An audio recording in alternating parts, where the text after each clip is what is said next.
we have to also talk about Ryan Garcia in the second half of the show when his seemingly, oh my gosh, sudden flipping of the mind of going not after Devin Haney, but now going after Rolly Romero.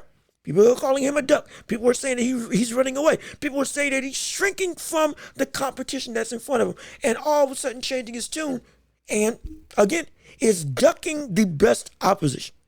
Is this true? Is it not? My take on it all, yes and no.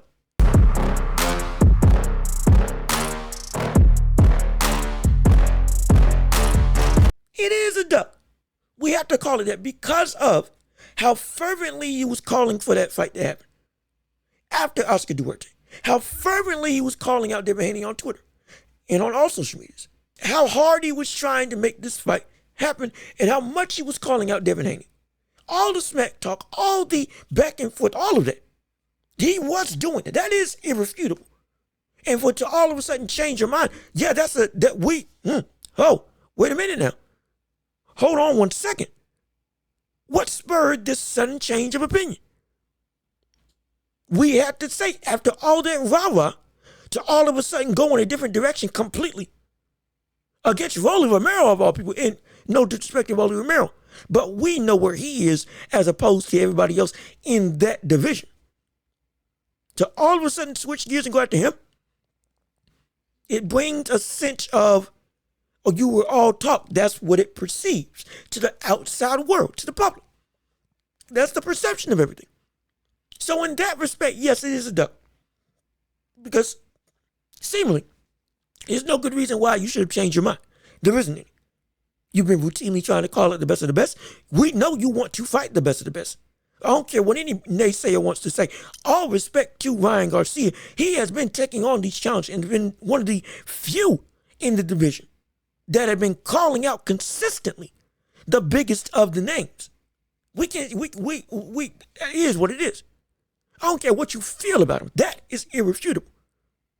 Whether he steps in the ring and loses or not, his respect has been earned because he is actively, whether outmatched or not, calling out these big names while potentially sacrificing his own name in the process if he does lose. He doesn't care. That's what he's been doing. So to go against that level of thought process brings an air of concern and causes us to reevaluate what this situation really is.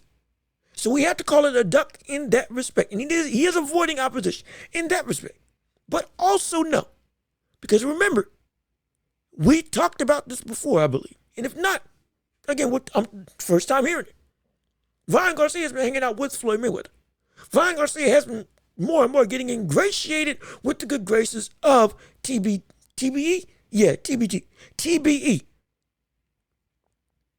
His brand.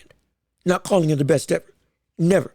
But his moniker, Money Mayweather. Floyd himself. Getting ingratiated with the camp and him as a person.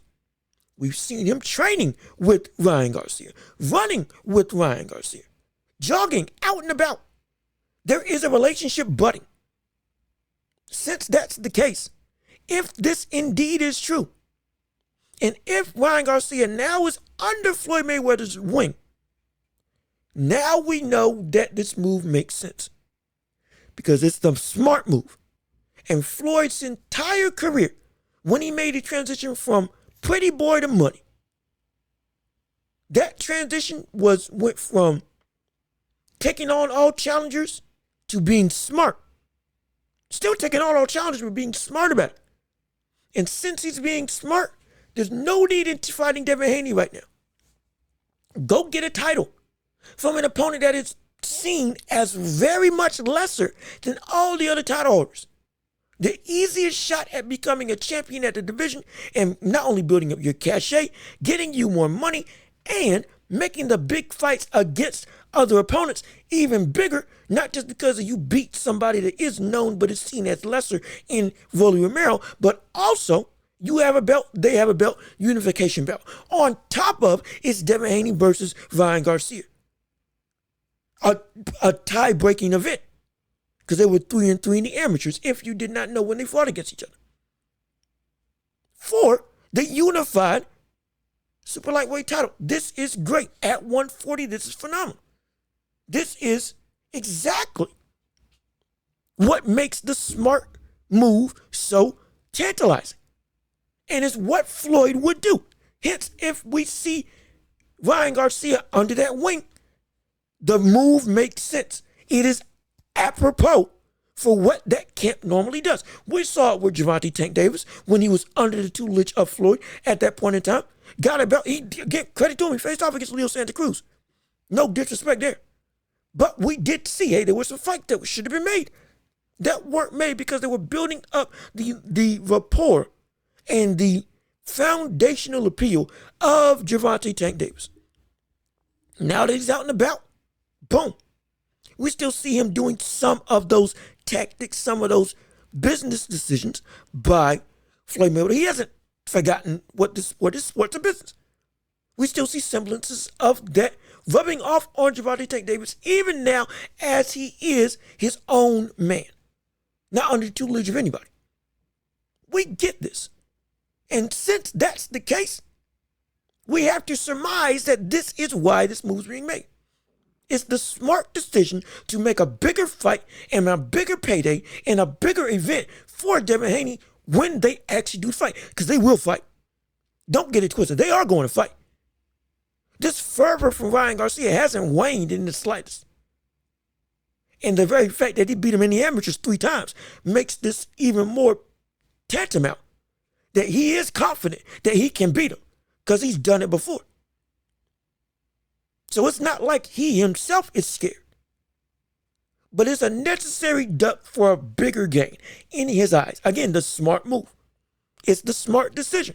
More money, a title, building up the event, unification potentially on the line, and cement yourself, if you do in fact beat him after it's been hyped up as such, as the best super lightweight in the world. If you beat Devin Haney. That's, yeah. Or at least the second best behind Tio, if you have Tio above him. It's one of the two. But that's what's at stake. The smart business decision for a monumental financial gain and legacy gain. If in fact that fight does go down and you become the winner. In both circumstances. That's what's at stake. Hence why the smart move, the Floyd move, is what's being done by Ryan Garcia. Let's be perfectly honest. Ryan Garcia is not ready for Devin Haney. He's not. We know that he's not. We know that, especially after that last performance with Oscar Duarte. We know he's not ready for Devin Haney. But he still wants to fight. If anything, this smart decision is better for him because this is going along the path that I want him to go on. Which is take a bunch of fights against lesser opponents and hone your legitimate talent. So that when you do face Devin Haney, you're ready. Because right now, similar to Deontay Wilder, there's got to be a semblance of rebuilding. Because when you got tested against the best of the best, you got put out. Now is your opportunity to, in rebuilding yourself, reinvent yourself. Find out and expose new facets of your game and tune them. And you do that by fighting lesser competition. And then when you're fully mastered what you need to master, then you go. After your evolution, then you go and fight. Because right now you're not ready. After what we saw Devin Haney do versus what we're seeing Ryan Garcia do right now, you are not ready. Not in the slightest. But your fire is still there. We don't disrespect that. But we understand the road traveled right now is your best bet to get ready for Devin Haney. I'm not one trying to be like, oh yeah, you don't need to fight him. No, you do need Devin Haney. Let's not get it twisted. You need Devin Haney. Devin Haney needs you. Everybody needs everybody at the top of the division. Because we want, on this channel, we want the best of the best all fighting each other. Back to back to back to back. Making it so that we see who's truly at the top of the mountain. That's what we want to see. That means everybody's got to run through everybody. There's no, you don't need somebody. No, not here. We ain't saying that here. I guarantee you that. He needs him. Just like Haney needs Ryan Garcia needs Devin Haney. Just like they both need Teofimo Lopez, and Teo needs them. Just like they all need to go at some point in time and fight Subriel Matias. Everybody needs everybody. But what we're saying is, at this stage in your career, right now, you are not prepared, technically, to fight him. What you had in the amateurs was the amateurs. This isn't the amateurs anymore. This is a completely different realm. And what we saw Devin Haney do against Regis Prograis, at that point in time, one of the biggest professionals, still at this point in time, one of the heaviest hitters in the division, that we don't see get beat like he got beat against Devin Haney, regardless of what you want to say about his skill set, which is quality. We don't see him get beat like he got beat against Devin Haney. We don't see that. That's abnormal. To be completely outboxed, outmatched, and outmuscled. That's abnormal for Regis Prograis. This is a different beast entirely in Devin Haney at 140. New weight means new man. That is what Devin Haney is. Ryan Garcia, you moved up and you showed the old Ryan Garcia, which is respectable up until the point. The potential, we see it, but the ability is not where it needs to be to compete with the elite of the elite. I've said this before. Ryan Garcia is not ready for the best of the best. He's not ready for Teo. He's not ready for Devin Haney. Shoot, he might not even be ready for Subriel Matias. And, hey, Rolly Romero might give him a run for his money, though we know how we feel about Rolly Romero, current WBA champion. We know how we feel about him. All talk. Yeah, he's got legit power. Let's not get it twisted.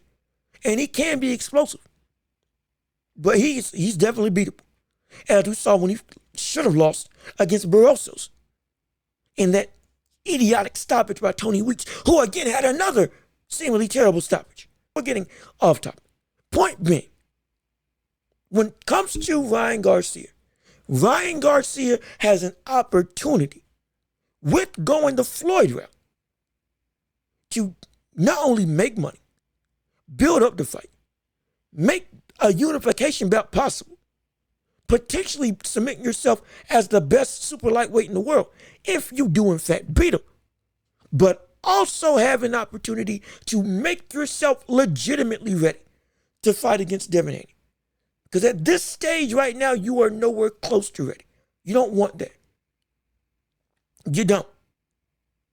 Because you're a big kid. Devin Haney's a big kid. And at this level, I feel he can match not only your physical strength, but also he's got enough power to crack you, as we've seen you crack before against Luke Campbell. Yeah, you came back, showed all heart. That's why I never questioned your heart and wanting to get into the ring. But we know, and as well as because you got up from Tank in that first knockdown when he caught you square in the face. We know what you are mentally. But talent-wise and technique-wise, we know you got so much more to do to be ready for a revamped Devin Haney. So I'm not mad that he's going to Floyd route, because this Floyd route will be better for him in the long run, not in terms of, oh, you make more money, which you will, but more so in terms of your evolution of a fighter. This is the path that you need to take. This isn't, again, I don't like the Floyd method because I feel that you should earn your revenue, not do it by padding records and padding your resume. You shouldn't. Floyd's run at the top of the game ruined the sport. And we're just now creeping out of what was the Floyd Mayweather era. Everybody ducking everybody, nobody fighting anybody, and everybody trying to reserve their loss and not face the stiffest competition when it's apropos and when it is at the peak of its not only want from the public, but also the talent from both opponents. Fighting smart like Floyd got him a whole bunch of money, but it ruined what should have been legitimate big name fights. Pacquiao and Floyd Mayweather. If that happened 5 years ago, that I would have given so much more credit to that win. So much more. Not saying I discredit what Floyd did, but the context puts it at a lower bar than what it should have been. I don't got a dog in the fight. I feel that Pacquiao would have beat him 5 years ago, 6 years ago, at their best. But again, that's a conversation for another day. And we know all the speculation. We look into it absolutely and figure out for yourself exactly why that fight didn't happen at its prime. I'm not here to speculate whether one or the other. I just know that what Floyd does is move smart. And beyond Pacquiao, he's done that with other opponents. And that mentality seeped into the now generation of boxing, and it caused matchups never to happen. 5, 6 years in the making. Just now getting an undisputed champion at heavyweight. It took a while, but we finally got it, but it shouldn't have taken this long. This is the negative effects of what Floyd Mayweather brought to the sport because of a smart money moves type endeavor. Now we're eking out of that. I love it. But for certain situations, it is necessary, not just because it benefits, but also if you are not ready, you need to take that route and do a circuit and improve before you get in the heat of the fire. You got to. I want to see everybody at the best of the best fight against each other. No doubt about it. As soon as possible. But also understand the need for improvement when necessary. And I don't care if it's a big name or not. If you are not ready, you are not ready. That's just, that's the nature of the beast. If you ain't ready for a fight, you ain't ready for a fight. There's a reason why we don't want Rolly calling out anybody. Because we know he'll get knocked out. Just like he did against Tank. We know this. Should have gotten beat by Barroso. We know this. This is why we don't want him calling people out. Because he's not in that same category. He needs to improve before we give him legitimate credence to say you are worthy and ready to fight the best of the best at the division. That's what that talent was. That's what we're saying about Rolly. And right now, that's what we had to say about Ryan Garcia. Is it a duck that he's not fighting Devin Haney and suddenly switching gears? Absolutely. But at the same time, it's necessary because he himself is not ready at all. So look at it as a duck. Call it a duck. Absolutely. No problem with it. But on the flip side of that, also be able to say it's it's necessary to put this on the back end of calling it a duck. He needs this because if he got into the ring with Devin Haney right now, he would not be able to fight. He wouldn't be able to put up a real matchup. No. He wouldn't. Because his raw talent and potential, like we talked about in the past, now it can't help him. Going up against this Devin Haney. Going up against Teofimo Lopez. Going up against Sabril Matias. It's not enough anymore. And you've got to, yes, you beat Oscar Duarte, who's respectable and powerful. I get it. Doesn't change the fact that the people with better IQ, better ring generalship, and all around better at everything than you, all have a belt right now, specifically Devin Haney. And you can't compete with that at this stage. In your development, you need to go and improve. If you want to get a belt, fine, go fight Rolly. Beat him, fine, absolutely. But even still, you need more. Because where you're at right now, the line is drawn that you will fail if you go and fight Devin Haney at the stage. You need to be a duck. This is necessary for your own development and to keep your career where you want it to be. You need to avoid them until you get better and then go face them. Let people call you a duck in disrespect. Fine, because you are. But it's a duck for a reason.